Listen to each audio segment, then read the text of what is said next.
El siguiente video fue grabado únicamente con fines académicos. Las entrevistas deben ser tratadas con sensibilidad y se recomienda la discreción.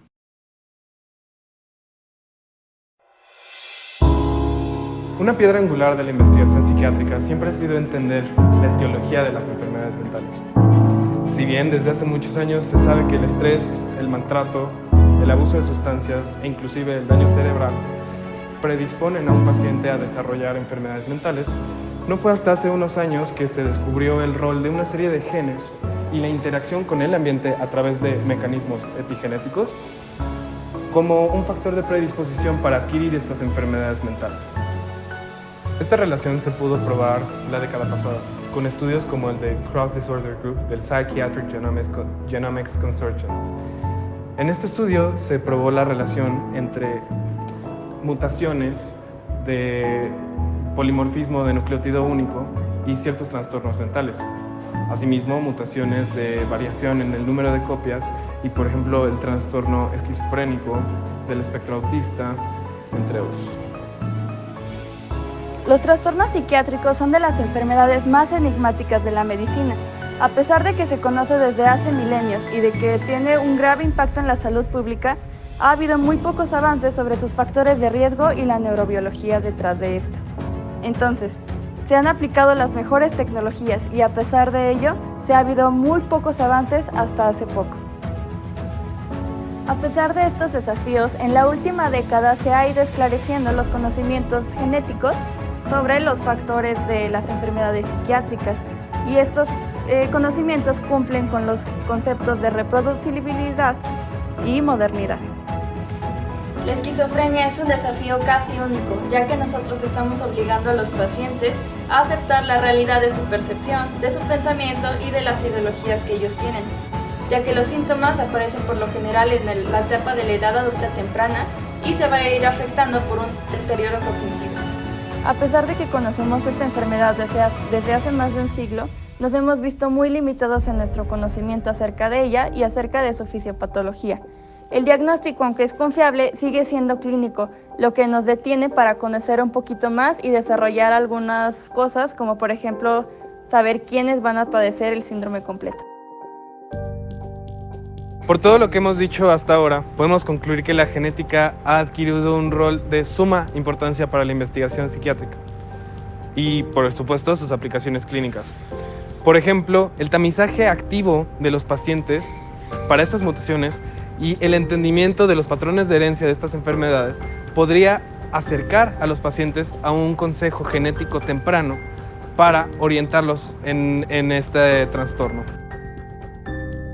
El trastorno esquizofrénico tiene una relación con factores genéticos de suma importancia a comparación de otros trastornos. Por ejemplo, se han descrito más de 100 loci donde mutaciones de polimorfismo de un solo nucleótido y mutaciones de cambio de número de copias alteran o son parte de la fisiopatología de este trastorno. Asimismo, la esquizofrenia tiene una heredabilidad del 81%, que es nada más comparable con el del trastorno bipolar, pero es muchísimo mayor que el de otros trastornos como el trastorno depresivo mayor, trastornos del espectro autista, trastornos adictivos, así como de la enfermedad del Alzheimer. A lo largo del resto de este video, ahondaremos entre la relación de estos factores genéticos y el trastorno esquizofrénico. Además de las dificultades en el diagnóstico, tratamiento y comprensión del trastorno esquizofrénico, hay que sumar el estigma social que existe alrededor de estos pacientes.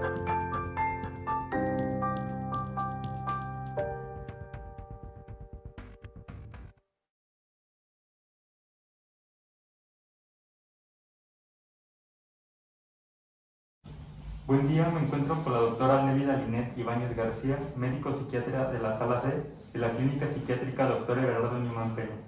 Mi nombre es Alberto Adolfo, estudiante del cuarto semestre de la licenciatura en médico cirujano. Estamos realizando un proyecto acerca de las enfermedades psiquiátricas, específicamente de esquizofrenia. El día de hoy me gustaría hacerle unas cuantas preguntas para saber más de este tema, ¿de acuerdo? Claro que sí. Comenzamos. Primeramente, ¿qué son las enfermedades psiquiátricas? Son un conjunto de enfermedades mentales que van a afectar tanto al raciocinio del paciente como su conducta y su capacidad para desenvolverse en una vida diaria. Estas enfermedades pueden tener una base orgánica, sin embargo, lo principal es que van a afectar la calidad de vida del paciente y se van a caracterizar por una alteración en las funciones mentales. La relevancia de las enfermedades psiquiátricas es que, según estimaciones de la OMS, 1/3 de la población mundial se verá afectada por trastornos mentales en algún momento de su vida. Muchos de estos trastornos son multifactoriales y con componentes genéticos. Específicamente de la esquizofrenia, ¿esta es una enfermedad hereditaria? Tiene una base hereditaria, aunque se ha estudiado en algunos casos si el ambiente puede condicionar a desarrollar esquizofrenia. ¿Cuáles son los factores detonantes para la aparición de esquizofrenia? ¿Orgánicos o del ambiente? Del ambiente. Bueno, se plantea que puede ser un ambiente difícil, estresante, lo que se conoce como una mala relación con los padres. También se ha estudiado mucho cambios drásticos en el ambiente donde uno vive. Por ejemplo, personas de bajo nivel sociocultural por alguna razón van a estar con mayor predisposición a alguna enfermedad mental como la esquizofrenia. ¿Es posible padecer esquizofrenia a cualquier edad?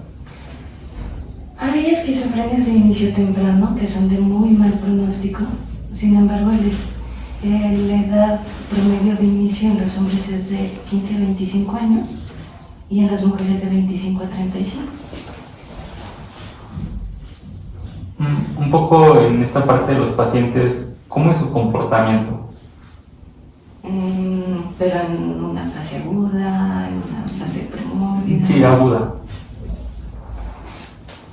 En un cuadro agudo el paciente va a tener alteraciones de la conducta, obviamente, como errores de juicio. Generalmente va a ser lo más habitual es que sea un paciente que empiece a desconfiar de todos, que empiece a creer que la familia o los vecinos lo siguen o que lo quieren matar, que le envenenan la comida y por eso deja de comer, que deja su trabajo porque él piensa que en el trabajo alguien le quiere hacer daño, que deja de salir a la calle porque siente que lo están siguiendo, que tapa puertas y ventanas de su cuarto por esta misma situación de que siente que alguien o algo le va a hacer daño.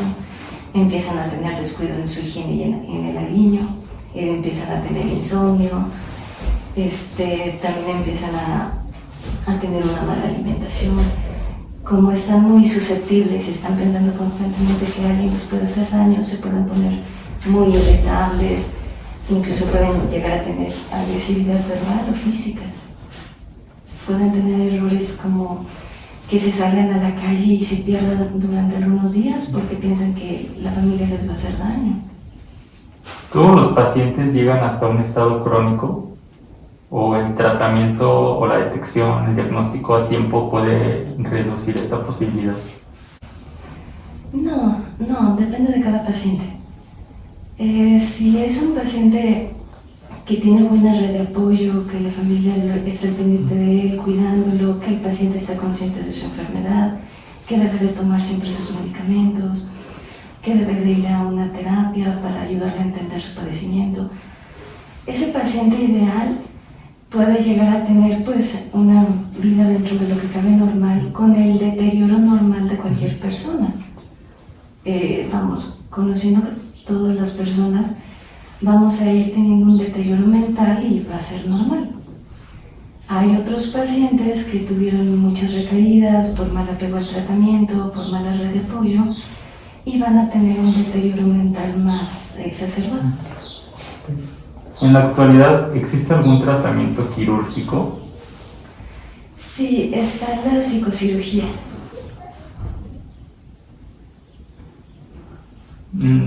¿Hay criterios para estos pacientes que se puedan someter a este tipo de tratamiento? Sí, mira, ese tipo de pacientes tienen que cumplir muchos requisitos. Son pacientes que han probado todos los medicamentos habidos y por haber en el tiempo necesario, en las dosis máximas, y no han tenido ninguna respuesta adecuada a los medicamentos. También pacientes que tienen mucho riesgo de agresividad, tanto física contra sí mismos, contra los demás. Pacientes que llegan a tener muchos errores de conducta y eso lleva a poner su vida en peligro. Por ejemplo, un paciente que juegue con sus excrementos, que se los esté comiendo constantemente, que es imposible para la familia controlar esas acciones. Pacientes que, como no tienen conciencia de sí, pues estén jugando con los cables y tengan riesgos de electrocutarse. Pacientes que a cada rato se pongan agresivos y se estén saliendo de la casa. Además de estas conductas de que no responden al tratamiento a dosis y tiempos adecuados, que se les tiene que hacer pruebas psicológicas muy específicas para valorar su deterioro mental, para ver de manera específica cuántos días a la semana se están agitando, cuántos días a la semana van a estar insomnes, cuántos días a la semana dejan de comer. Y ya una vez que esté toda esa información reunida, se hace pues la interconsulta al área de neurología, quienes también tienen que hacer otra serie de revisiones con tomografías, resonancias magnéticas, para ver asimismo qué tan candidato es el paciente y ver qué tipo de psicocirugía se le va a realizar. Ok, doctora, para finalizar, quisiera darnos algún comentario acerca de estos padecimientos, algo igual que le gustaría que la gente conociera y que sensibilizar a la gente. Pues que las enfermedades mentales no deberían de ser un estigma. Todos estamos en el riesgo de que en algún momento de la vida podemos deprimirnos, podemos tener un trastorno de ansiedad. Hay quienes también tienen el riesgo de una esquizofrenia, un trastorno bipolar, una demencia, y que solamente son enfermedades más. Eso no quiere decir que el paciente se debe excluir de la sociedad, al contrario, creo que tendremos que ser más comprensivos y tolerantes con estas enfermedades. O que igual no se trata de que la familia venga a internar al paciente aquí y lo quiera abandonar 2-3 meses. Es que si quieren ver a su familiar bien, ellos se tienen que involucrar. Sí, claro. Pues de nuestra parte sería todo, doctora. Agradecemos muchísimo su tiempo en nombre de mío y de todo el equipo. Muchísimas gracias. De nada. Si hablamos sobre la epidemiología, se estima que la prevalencia de la esquizofrenia a lo largo de la vida es de 0.7 a 1.5%. En los estudios realizados en México, se estima una incidencia de 0.8 casos por 10.000 habitantes por año. La prevalencia estimada en hombres es de 3 por 1.000 habitantes por año y en mujeres de 2.86 por 1.000 habitantes por año. La edad media comienza de los 24 años en hombres y 27 años en las mujeres, y su incidencia por sexos es de 0.86 para los hombres y 0.79 para las mujeres. Ahora continuaremos con el fenotipo. Las personas con esquizofrenia presentan varias manifestaciones clínicas, las cuales se dividen en síntomas positivos, síntomas negativos, síntomas del humor y la ansiedad e impedimentos cognitivos. Los síntomas positivos son aquellos síntomas en los que se presenta una distorsión de la realidad. Estos generalmente son alucinaciones en las cuales el paciente refiere estímulos que no están presentes en la realidad. Las más comunes son las alucinaciones auditivas, en las que los pacientes refieren escuchar voces. Estas están presentes entre un 40 y un 80% de los pacientes. El segundo tipo de alucinaciones más comunes son las visuales. También están los delirios, que es una creencia o idea fija a la que no se les puede convencer de lo contrario, aunque se les presente evidencia irrefutable. También están la desorganización de pensamiento y de la cognición. Luego, los síntomas negativos. Los síntomas negativos son aquellos en los que hay una ausencia o disminución de características normales, como puede ser el habla, que se podrá notar en nuestro paciente, el cual tenía el habla muy afectada. También pérdida del sentido de higiene, el deseo de estar con más personas, de movimiento, etc. Dentro de los pacientes se conoce un subtipo no oficial, que es la esquizofrenia deficitaria. Esta es en la que los pacientes presentan principalmente los síntomas negativos y no como síntomas principales y no los positivos. También están los impedimentos cognitivos. En estos el paciente refiere pérdidas cognitivas como la cognición social, el aprendizaje visual, el aprendizaje auditivo y cuestiones básicas neurológicas. También están los síntomas de humor y ansiedad. Es muy notorio en los pacientes con esquizofrenia que son más propensos o tienden más a tener trastornos de la ansiedad y del humor. Las personas con esquizofrenia también presentan unas ciertas manifestaciones físicas. Estas son alteraciones neurológicas, catatonia y alteraciones metabólicas. Las alteraciones neurológicas son pérdidas sensitivas en la coordinación motora y en la secuenciación. Estas generalmente son inducidas por los medicamentos, al igual que las alteraciones metabólicas, las cuales son dislipidemia, hiperlipidemia, hipertensión y diabetes. El curso de la enfermedad es complejo y depende de muchos factores. No podemos hablar de que es específico o se debe solamente a ciertas cosas. Y se ha visto que esta depende en gran parte del diagnóstico temprano, tratamiento, factores externos que incluyen el ambiente, estrés, apoyo multidisciplinario, así como factores genéticos. Los síntomas de la enfermedad pueden ser abruptos o insidiosos, continuos o intermitentes y débiles o fuertes. Sin embargo, se ha demostrado que hay pacientes que la enfermedad es controlada casi en su totalidad y les permite llevar una vida prácticamente normal, donde pueden establecer relaciones interpersonales, tener trabajo, familia, etc. Los factores que influencian el curso de la enfermedad son intervención temprana y oportuna, con un enfoque multidisciplinario, síntomas acompañantes, estrés, factores socioeconómicos y seguimiento del tratamiento médico. El estrés es uno de los principales factores que hacen que el paciente tenga recaídas importantes, incluso con un tratamiento estricto.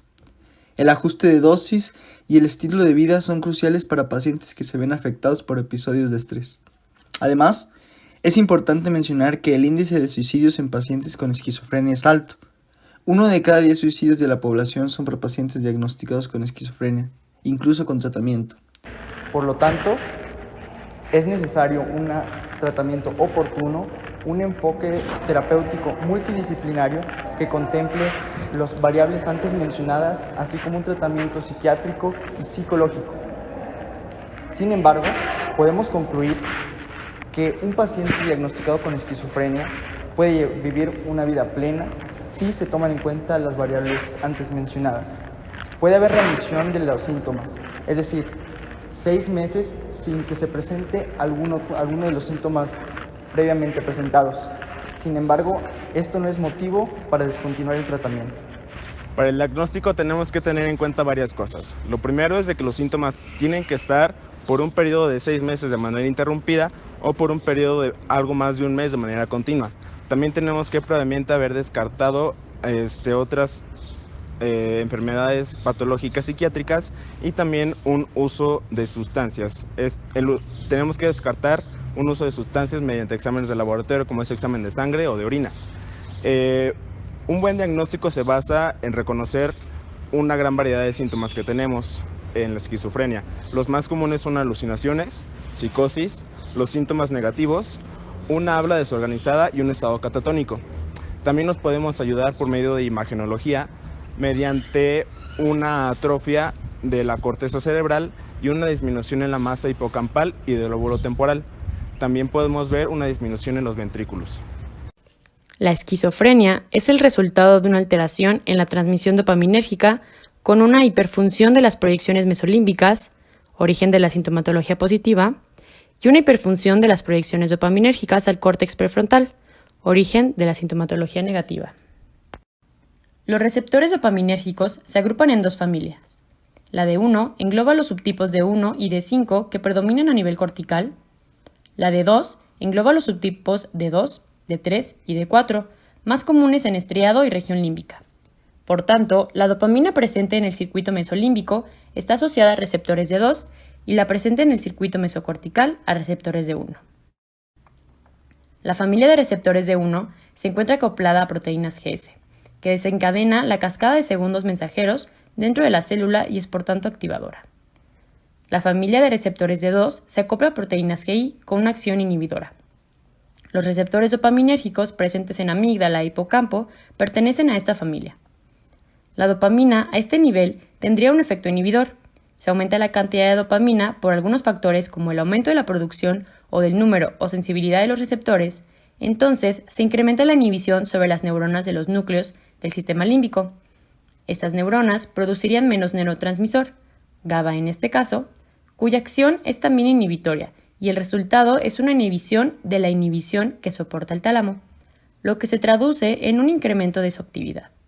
Por lo que al estar hiperactivado el tálamo pierde su función de filtro sensorial y las señales procedentes del núcleo accumbens y del sistema límbico llegan entonces a la corteza prefrontal de forma desorganizada y abrupta. Se le atribuye una importancia tanto para estímulos externos como a representaciones internas que en condiciones normales serían bloqueadas por los filtros fisiológicos. La consecuencia final sería la manifestación de los síntomas positivos, las alucinaciones y los delirios gracias a la actividad inhibidora de los receptores D2 y el bloqueo del filtro fisiológico del tálamo y accumbens. La hipótesis dopaminérgica explica la génesis de los síntomas positivos de la esquizofrenia. Sin embargo, los síntomas negativos no se asocian con dicha anomalía. A continuación, presentamos la entrevista hecha a un paciente del Hospital Psiquiátrico Dr. Everardo Newman Peña. Bueno, yo soy María Fernanda Castillo Vaca, soy estudiante de la Facultad de Medicina. La primera pregunta es, ¿cómo se describe a usted mismo? ¿Cómo se ve a usted mismo? ¿Cómo se describiría? Fisonomía. Una fisonomía de cualquier... Al tener nacimiento de tu mismo bienestar. ¿Cómo describiría usted a su familiar? ¿Cómo es él para usted? ¿Cómo es él? Para usted, sí. Ah, lindo. Él es muy noble. Es simpático y a veces chistoso.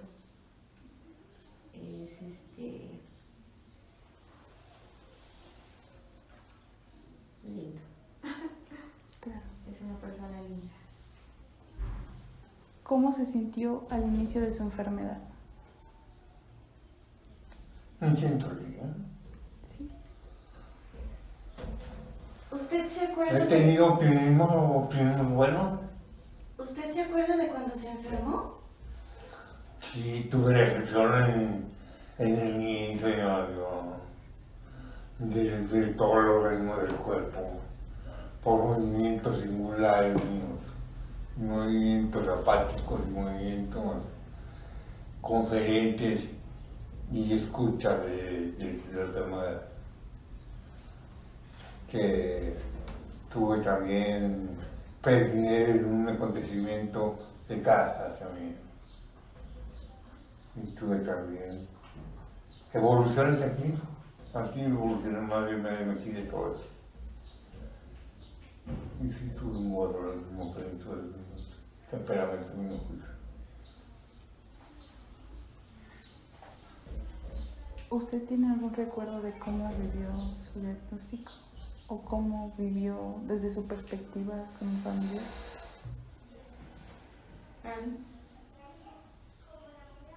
Bueno, yo era chiquita y pues nada más escuchaba que él estaba mal y que lo iban a internar. Entonces pues yo decía como de que está mal y pues no alcanzaba como a comprender qué era lo que estaba pasando bien. Y luego lo ingresaron aquí durante un largo periodo de tiempo. Y pues nada más. ¿Cómo se siente usted aquí? Muchísimo bueno. Sí. ¿Qué es lo que más le gusta de estar en este lugar? El gozo que vive aquí, la atención que vive aquí, y lo que se ha obtenido mío para el mismo uso, el mismo temperamento mío, por gozo mío. ¿Le gusta estar aquí? Sí, ¿Qué le gusta de aquí, don Fede? el gozo que se tiene de la fisonomía de los cuerpos, que ya tienen nombre, tienen ya todos los nombres y todos los fisonomía de los elementos que se tienen, y apartados todos. Lo mismo para usted. ¿Qué es lo que más le gusta de este lugar que le brinda a su familiar? Pues lo que a mí más me conforta es que lo veo bien, lo veo contento, adaptado. Él dice que esta es su casa.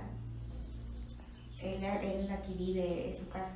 Entonces cuando se expresa así, o en las ocasiones que lo hemos llevado a la consulta externa, él dice, ya llévame a mi casa. Entonces, este es su casa, este es su lugar, y verlo contento.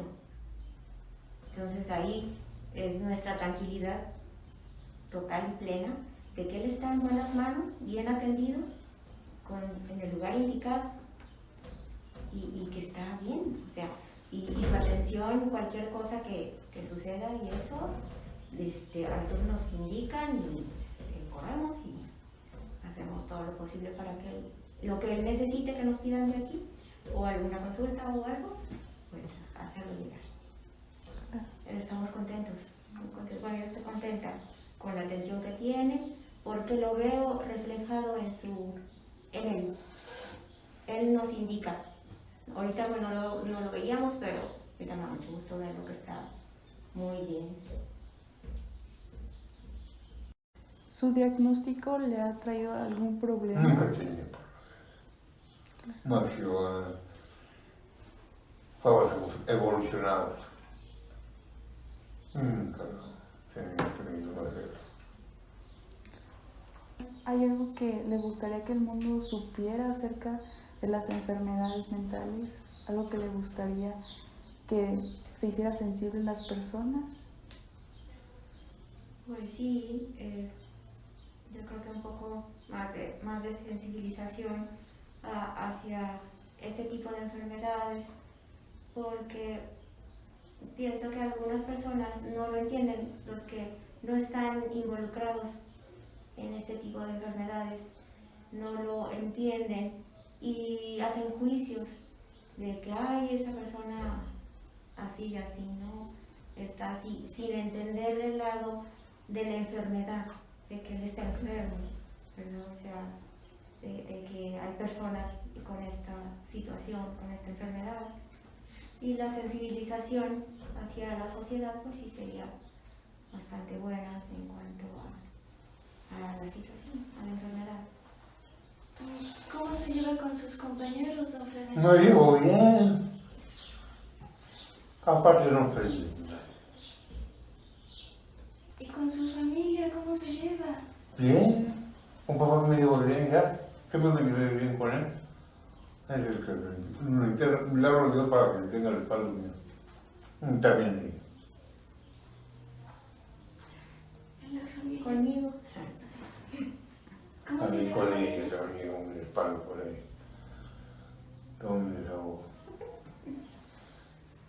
Nuestra prioridad es que él esté bien y es de acuerdo de todos, o sea, todos lo hemos platicado en algún momento y todos deseamos su bienestar, que esté bien atendido, cuidado que él sea feliz, o sea, dentro de su enfermedad él estaba muy estable y feliz, eso es lo importante. Y para todos eso es nuestra prioridad, su bienestar y ver por él. ¿Qué hace en el día? En la casa. De repente revistas, no tener lista de llenar de la casa. Dentro de revistas. Hago periódicos. ¿Qué más, don Fede? Varias cosas. Hago tejido de reloj, parto ropa, varias cosas. Póngase bien su cubrebocas. No le puse. Pero cuéntele a los chicos, ¿va al taller y qué hace? Aquí en taller, voy al taller. Hacemos figuras de condolencia o figuras de examinar por el mismo carácter, no solamente que tienen. Y aparte estamos en todo el puro, todo. Póngase su cubrebocas, don Fede. No pongo figuras.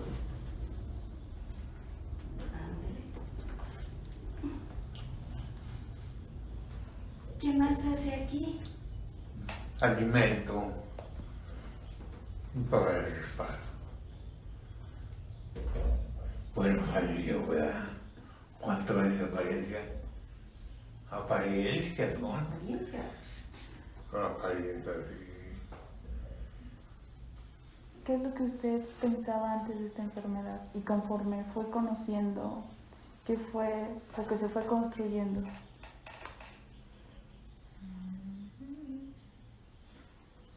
Bueno, pues yo no sabía de esta enfermedad que existía primero.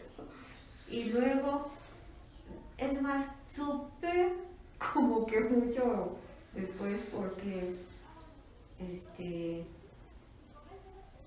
pues nada más en la casa hablaban de que estaba enfermo mental, ¿verdad? Que tiene un problema en su mente o así, algo así. Y ya después, cuando tuvimos en aquellos años,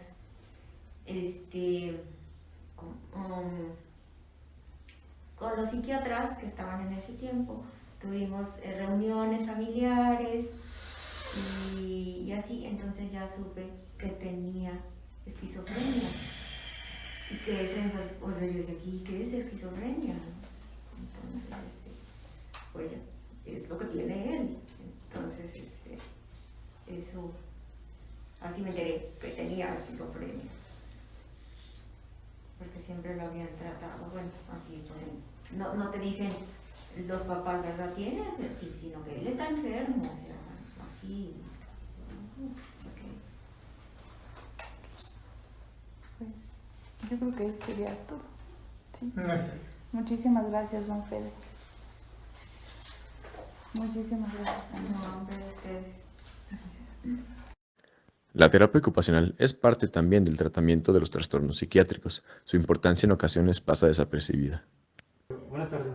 Disculpe, ¿cuál es la importancia de la terapia ocupacional en el tratamiento con estos pacientes, en la evolución? Bueno, buenas tardes. Mira, mi nombre es Salvador Alejandro Jasso Barragán y estoy aquí en la clínica psiquiátrica como responsable del área de rehabilitación. La pregunta que tú me haces es precisamente, bueno, ¿cuál es la importancia de los talleres? Es precisamente para que ellos, cuando llegan, pues llegan con ideas delirantes, de daño, de persecución, como el caso de las imágenes que vemos aquí. Si te das cuenta, pues bueno, ahí ellos nos expresan que, pues, todo lo que ellos piensan y de cierta manera pues lo plasman. Y esas ideas, con la terapia ocupacional, nosotros lo que buscamos es que ellos desvíen esa atención o esas ideas que traen hacia actividades más productivas, como son trabajos manuales. Si se dan cuenta, aquí por ejemplo tenemos trabajos en madera. La madera se complementa con pintura, con decorado, también trabajan la tela, trabajan el bordado, la costura, y aparte de todas estas actividades, pues se complementa con actividades físicas como deporte, actividades sociorecreativas, de integración, para que ellos en cierta manera los hagas que ellos dejen de estar pensando en esa ideación y pasen a ser más productivos. Bueno, ahora vamos a hablar acerca de los genes que posiblemente estén implicados en la enfermedad de la esquizofrenia. Se han realizado muchas investigaciones, pero no han llegado a una conclusión de que los genes estén confirmados, que sean partícipes en la enfermedad. Sin embargo, tienen genes que posiblemente sean candidatos y los que vamos a mencionar son los que más han sido estudiados. Con la investigación que han realizado, se han dado cuenta que la enfermedad de la esquizofrenia está dada no solo por un gen, sino por varios genes. Los que vamos a mencionar, entonces vamos a empezar con el gen de la catecol o metiltransferasa o gen COMT. Lo que hace este gen codifica para la enzima COMT y lo vamos a encontrar en el cromosoma 22q11. La función de esta enzima es metabolizar la dopamina. Por lo tanto, cuando tenemos una disminución en la expresión de este gen, tenemos niveles bajos de COMT y no metabolizamos la dopamina. En la investigación que realizaron, encontraron que pacientes que tenían enfermedad de esquizofrenia tenían niveles bajos de COMT por una disminución en la expresión de este gen. Ahora vamos con el gen G72 y el gen de la D-aminoácido oxidasa o gen DAAO. Estos genes los vamos a encontrar en el cromosoma, el gen G72 lo vamos a encontrar en el cromosoma 3q34 y el gen de la D-aminoácido oxidasa lo vamos a encontrar en el cromosoma 12q24. La función de estos dos genes es regular la señalización glutamatérgica. Por lo tanto, cuando tengamos una disminución en la expresión de estos genes, vamos a tener alterada la regulación de la señalización glutamatérgica. Ahora vamos con el gen de la prolina deshidrogenasa o gen PRODH2. Este gen lo vamos a encontrar en el cromosoma 22q11 y la función, va a codificar para la enzima PRODH2. La función de esta enzima es cambiar la prolina a glutamato. Y aparte la prolina, aparte de ser un precursor de glutamato, nos va a servir en la regulación de la señalización del glutamato. Cuando tenemos una disminución en la expresión de este gen, tenemos niveles bajos de PRODH2, por lo tanto tenemos niveles bajos de glutamato porque no podemos convertir la prolina en el glutamato. Por último vamos a mencionar el gen de la neuregulina 1. Este gen lo vamos a encontrar en el cromosoma 8p. Este gen nos va a servir para la diferenciación de células, incluyendo las neuronas, y lo vamos a encontrar expresado en las vesículas sinápticas glutamatérgicas y nos va a servir para activar a los receptores NMDA del glutamato. En la investigación que realizaron respecto a estos genes, encontraron que las personas que tenían la enfermedad de la esquizofrenia tenían una disminución de no solo uno de estos genes, sino varios. Por lo tanto, son posibles candidatos de aumentar la susceptibilidad de la esquizofrenia y es importante recordar que no están confirmados todavía. Para encontrar cuál o cuáles fueron los genes involucrados en la esquizofrenia, se hicieron investigaciones en familias que presentaban dicha enfermedad. Se estudiaron los fenotipos presentes durante el trastorno y se estudiaron las aberraciones cromosómicas que encontraban repetidas entre familiares, claro, que heredaban la enfermedad y que cómo podían estar relacionadas con la patología o con algún otro trastorno psiquiátrico. Por ejemplo, pacientes que presentan de lesión en el brazo largo del cromosoma 22 muestran síntomas psiquiátricos parecidos a esquizofrenia y viceversa, el 2% de la población ya diagnosticada con esquizofrenia presentan de lesiones en el mismo brazo cromosómico. Esta región contiene los genes que codifican para las enzimas catecol-metiltransferasa y para la prolina deshidrogenasa. De misma manera, se han encontrado muchas otras aberraciones cromosómicas asociadas a este trastorno. Por ejemplo, en un grupo de familias de pacientes escocesos que tenían alta frecuencia de índice para trastornos psiquiátricos, se encontró una translocación del brazo largo del cromosoma 1 al brazo largo del cromosoma 11. Esto impedía que la expresión del gen DIS1 ocurriera. Más recientemente, en estudios realizados a madres e hijas ya diagnosticadas con esquizofrenia, se encontraron una translocación del brazo largo del cromosoma 9 al brazo largo del cromosoma 14. Esta translocación impedía que el gen codificara el factor de transcripción que ayudaba en la neurogénesis. Además, estudios citogenéticos en pacientes ya diagnosticados confirman un arreglo cromosómico complejo que involucra los genes de la FEZ1 involucrados en la expresión. Sin embargo, en estos estudios, las aberraciones cromosómicas no cosegregan del todo con el fenotipo de la esquizofrenia, por lo que no es suficiente para dar el trastorno.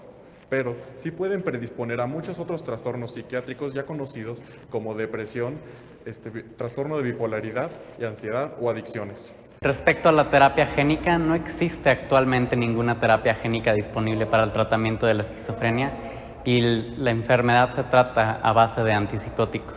La investigación se está centrando en el desarrollo de antipsicóticos con menos efectos adversos y una propuesta es el uso de microARN para el tratamiento génico. El estudio de las bases genéticas de la esquizofrenia continúa siendo un gran reto, sobre todo para mejorar la caracterización del origen de la enfermedad, lo que a su vez resulta útil y necesario para el asesoramiento genético de los pacientes y familiares en riesgo, puesto que la farmacoterapia debe de ir a la par de un soporte psicológico y social con un enfoque de educación, de apoyo y de rehabilitación. ¿Qué esperamos nosotros de las líneas de investigación de la esquizofrenia en los próximos años? Bueno, una dirección interesante para tomar en cuenta sería la combinación de la farmacogenética con el uso de biomarcadores. De esta forma podemos identificar pacientes que respondan a diferentes fármacos con distintos mecanismos de acción. De esta forma, estratificar varios subgrupos de pacientes y tener un tratamiento más individualizado y disminuir los efectos adversos que normalmente afectan la calidad de vida del paciente. Por todo lo mencionado anteriormente, podemos concluir que el estudio de las enfermedades como la esquizofrenia tienen como objetivo mejorar la calidad de vida del paciente y garantizar un bienestar integral. Sobre todo combatir el estigma de las enfermedades mentales, ya que cada día este tipo de pacientes son excluidos de actividades de la vida cotidiana, cuando en realidad ellos son capaces de llevar a cabo una vida completamente normal cuando llevan un tratamiento adecuado.